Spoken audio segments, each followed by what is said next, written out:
বাশার সাহেব সবসময় এলাকায় বসবাস করতেন। এলাকায় বসবাস করতে গিয়ে সামাজিক কর্মকাণ্ড করেছেন, মানুষের সাথে চলাফেরা করেছেন, লেনদেন করেছেন, সামাজিক কার্যক্রম করেছেন।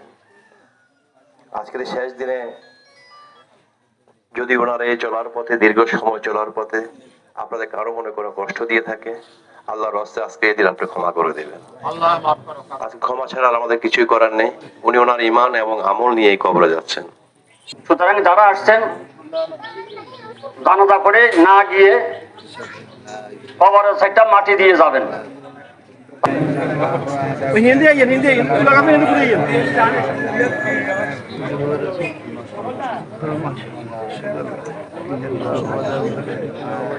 লাইনে লাইনে দাঁড়াই যান, সাই সাই এন্ড লাইনে লাইনে দাঁড়াই যান, সাই লাইনে লাইনে দাঁড়াই যান, সাই এন্ড লাইনে লাইনে দাঁড়াই যান, সাই লাইনে লাইনে দাঁড়াই যান,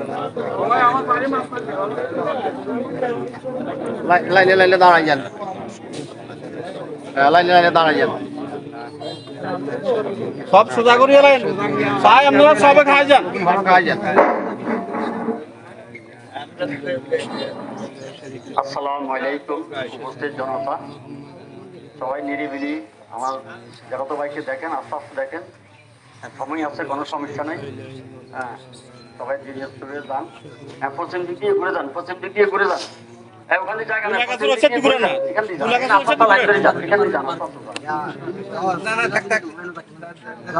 এই পশ্চিম দিক দিয়ে যান, পশ্চিম দিক দিয়ে যান, পশ্চিম দিক দিয়ে যান, ধীরে ধীরে যান। আর কলমা পড়েন সবাই, না ধরবে অসুবিধা নেই। হ্যাঁ, দেখে দেখে যান আর লাইন ধরে যান, দেখে দেখে যাইয়া কাতারবদ্ধ হয়ে যান আর কলমা পড়েন।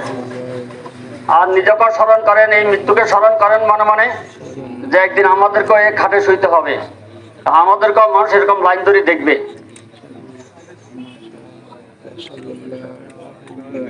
ধীরে ধীরে যান। আমার যত ভাই আব্দুল বাসার মিয়াকে দেখেন আর রোজা দোয়া করেন, ওনার জন্য দোয়া করেন, সাথে সাথে নিজের জন্য দোয়া করেন, যে একদিন আমাকে এই খাটে শুইতে হবে, আমাকে এরকম লোকজন দেখবে। আপনি দোয়া করলে আপনার জন্য মানুষ দোয়া করবে। সুতরাং দোয়া করেন আর কলমা পড়েন। লা ইলাহা ইল্লা আনতা সুবহানাকা ইন্নী কুনতু মিনাজ জালিমিন। লা ইলাহা ইল্লাল্লাহু মুহাম্মাদুর রাসূলুল্লাহ। আশহাদু আল্লা ইলাহা ইল্লাল্লাহু ওয়াহদাহু লা শারীকা লাহু। আশহাদু আন্না মুহাম্মাদান আবদুহু ওয়া রাসূলুহু। কুল্লু নাফসিন যায়িকাতুল মাউত। এই মৃত্যুর ফেয়ালা একদিন সবাইকে গ্রহণ করতে হবে, মৃত্যুর স্বাদ সবাইকে নিতে হবে। তো সুতরাং সবাই মৃত্যুকে স্মরণ করেন।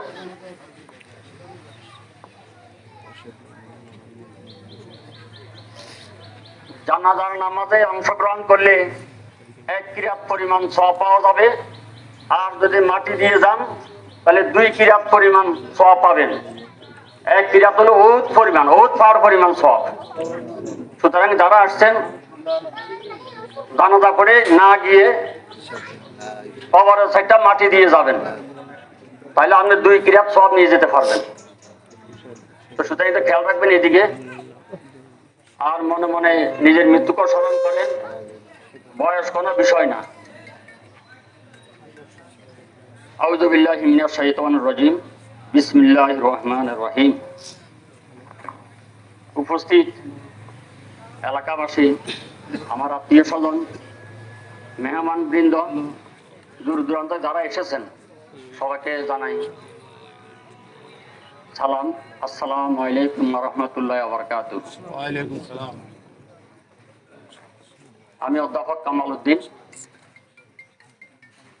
আমার জ্যাঠাতো ভাই আবুল বাশার মিয়া, উনি ওনার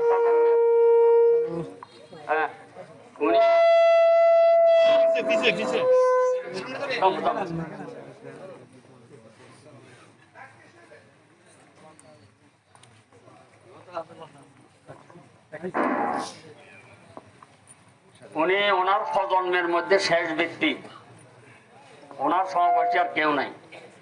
এরপর আমাদের সময় এসে গেছে, আমরা এরপরের প্রজন্ম। আমরা খালাতো ভাই, জ্যাঠাতো ভাই, ভাতিজা মিলে আমরা 6 জন আছি একাত্রে।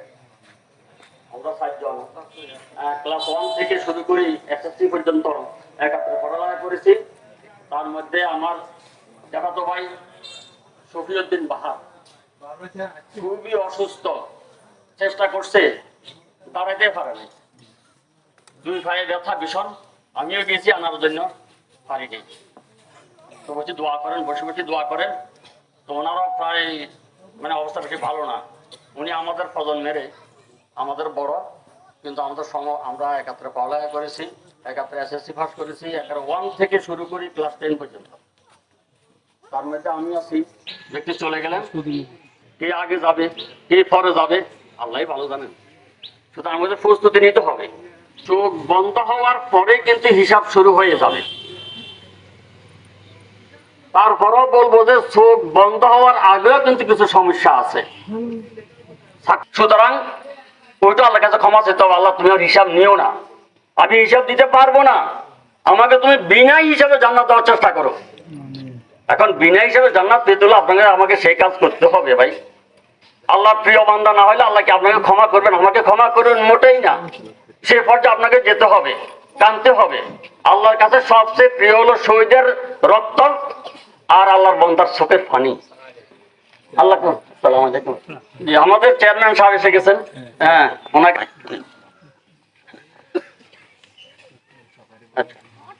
হ্যাঁ, তো এই বিষয়টা আমাদেরকে স্মরণ রাখতে হবে। আসসালামু আলাইকুম ওয়া রাহমাতুল্লাহি ওয়া বারাকাতুহু। আমার ফুফাতো ভাই আবুল বাশার খাটে শাহিত, আমি ওনার মামতো ভাই। আমাদের বাড়ি দক্ষিণ আলিপুর মালদার বাড়ি।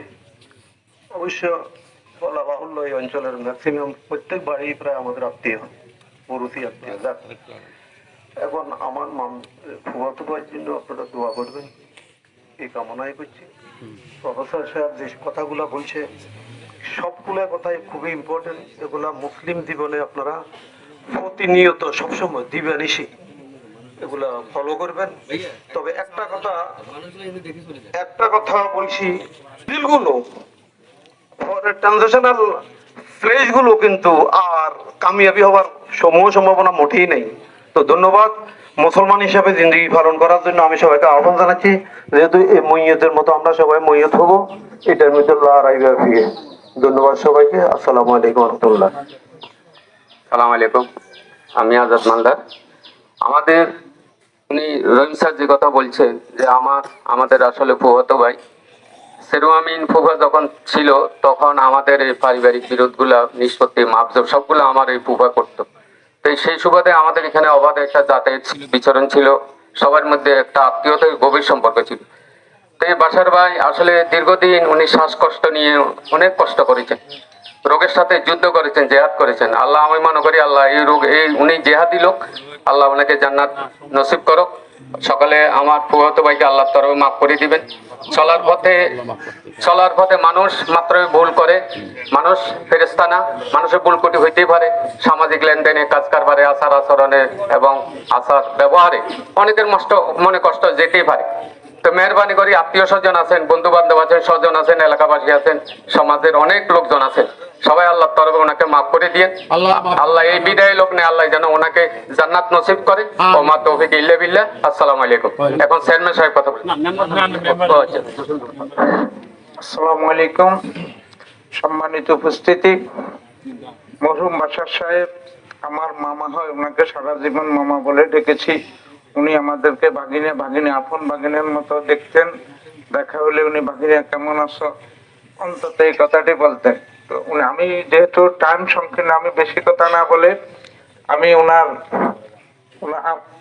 পরিবারের পক্ষ থেকে, ওনার বাড়ির পক্ষ থেকে এবং করমুল্লাবাসীর বাসীর পক্ষ থেকে উনি যদি চলার পথে আপনাদের সাথে কোনো ভুল ত্রুটি করে থাকে আপনারা ক্ষমা করে দিবেন, আপনারা ওনাকে ক্ষমা করে দেবেন। আসসালামু আলাইকুম। এখন কিছু বলবেন আমাদের সম্মানিত চেয়ারম্যান সাহেব। বিসমিল্লাহির রহমানির রহিম। মরহুম আবুল বাশার সাহেবের জানাজা আগত সকল মুসলিয়ান, সামাজিক নেতৃবৃন্দ, আত্মীয় স্বজন, শুভাকাঙ্ক্ষী। মরহুম আবুল বাশার সাহেব সবসময় এলাকায় বসবাস করতেন। এলাকায় বসবাস করতে গিয়ে সামাজিক কর্মকাণ্ড করেছেন, মানুষের সাথে চলাফেরা করেছেন, লেনদেন করেছেন, সামাজিক কার্যক্রম করেছেন। আজকের শেষ দিনে যদি ওনার এই চলার পথে, দীর্ঘ সময় চলার পথে আপনাদের কারো মনে কোনো কষ্ট দিয়ে থাকে, আল্লাহর হস্তে আজকে এই দিন আপনি ক্ষমা করে দেবেন। আজকে ক্ষমা ছাড়া আর আমাদের কিছুই করার নেই। উনি ওনার ঈমান এবং আমল নিয়ে এই কবরে যাচ্ছেন। আমরা এই মৃত্যু থেকে যেন আমাদের শিক্ষা হয়, আমরা যেন প্রকৃত ঈমান এবং প্রকৃত আমল, প্রকৃত কোরআন এবং প্রকৃত সুন্নাহ নিয়ে আমরা আমাদের পরপারে যেতে পারি, এটা যেন আমরা করতে পারি। যারা আজকে যারা এসেছেন তাদের পরিবারের পক্ষ থেকে সবার প্রতি কৃতজ্ঞতা প্রকাশ করছি। আর উনার চলার পথে যদি আবারও কষ্ট দিয়ে থাকে, আল্লাহর হস্তে আপনারা সবাই আমাকে ক্ষমা করে দিয়েছেন তো? সবাই ক্ষমা করে দিয়েছেন তো? সবাই ক্ষমা করে দিয়েছেন তো? দোয়া করবেন ওনার পরিবারে যারা সদস্য আছে তারা যেন এই শোক বইতে পারে। 2 সন্তান, 3 মেয়ে, 4 মেয়ে, এই শোক যেন ওনার বইতে পারে। যেহেতু পিতৃহারা হয়ে গেছে ওরা, সবাই সমাজের পক্ষ থেকে সবাই খেয়াল রাখবেন তাদের দিকে, এই আশা রেখে সকলের প্রতি আবারও কৃতজ্ঞতা প্রকাশ করে আমার কথা শেষ করলাম। আসসালামু আলাইকুম ওয়া রাহমাতুল্লাহি ওয়া বারাকাতুহু। ওয়ালাইকুম সালাম। এখন ওনার ছোট ছেলে উপস্থিত আছে, সে কথা বলে, বড়জন নাই, বিদেশে আছে। তো দশ তুমি কিছু বলো। আসসালামু আলাইকুম। আমার বাবার জন্য আগত মুসল্লিয়ান একরাম, আত্মীয় স্বজন, বন্ধু বান্ধব, পাড়াপড়শি, গ্রামবাসী, দেশবাসী, শুভাকাঙ্ক্ষী সবাইকে আসসালামু আলাইকুম। ওয়ালাইকুম সালাম। আমার বয়স প্রায় 38-40-এর কাছাকাছি। আমি বাবাকে কোথাও এক রাত থাকতে দেখিনি। শেষ বয়সে আমার মৃত্যুর পর 2-1 রাত হয়তো বনে যাওয়ার ঘর ছিল। আর না ওনাকে চাকরি করতেও দেখিনি। আমার বুদ্ধি হওয়ার আগে উনি চাকরি করেছেন চিটাগং, আর কোথাও উনি যাননি। চিটাগং এর বাইরে 2-1 বার সম্ভবত ঢাকায় গিয়েছিল, আর কোথাও যাননি। এই এলাকার মানুষের সাথে চলাফেরা করেছে। ওনার সকল কর্মকাণ্ড ছিল এই সমাজ, এই করমুল্লাপুর বাসীকে নিয়ে। উনি সকাল সন্ধ্যা আপনাদের সাথে চলাফেরা করেছে। চলাফেরার পথে অনেক ভুল ত্রুটি হতে পারে, অনেকের সাথে কথা কাটাকাটি হতে পারে, অনেকের সাথে লেনদেন হতে পারে। আজকের এই বিদায় লগ্নে আমার বাবার জন্য আমার পরিবারের পক্ষ থেকে আমি আপনাদের সামনে হাত জোড় করে ক্ষমা চাচ্ছি। সবাই আল্লাহর হস্তে আজকে এই বিদায় লগ্নে আমার বাবাকে ক্ষমা করে দেবেন। আরে বাবার সাথে চলার পথে যদি কারো লেনদেন থেকে থাকে, অতি আজকে বললে হবে, কালকে বললে হবে, সমস্যা নাই, আমার সাথে যোগাযোগ করবেন। ইনশাল্লাহ আমি আমার ভাই যত দ্রুত পারি আপনাদের লেনদেন শোধ করে দিব। আমার বাবার জন্য দোয়া করবেন, জানাজা পড়াবেন। আমাদের খতিব সাহেব, মহসিন সাহেব আব্বার জানাজা পড়াবেন। উনি 2-1টা কথা বলে জানাজা পড়াবেন। ঠিক আছে। আসসালামু আলাইকুম ওয়া রাহমাতুল্লাহি ওয়া বারাকাতুহু। আসসালামু আলাইকুম ওয়া রাহমাতুল্লাহি ওয়া বারাকাতুহু। এখানে একটা কাতার হয়ে যাবে। সকলে কাতারবন্দি হয়ে যান।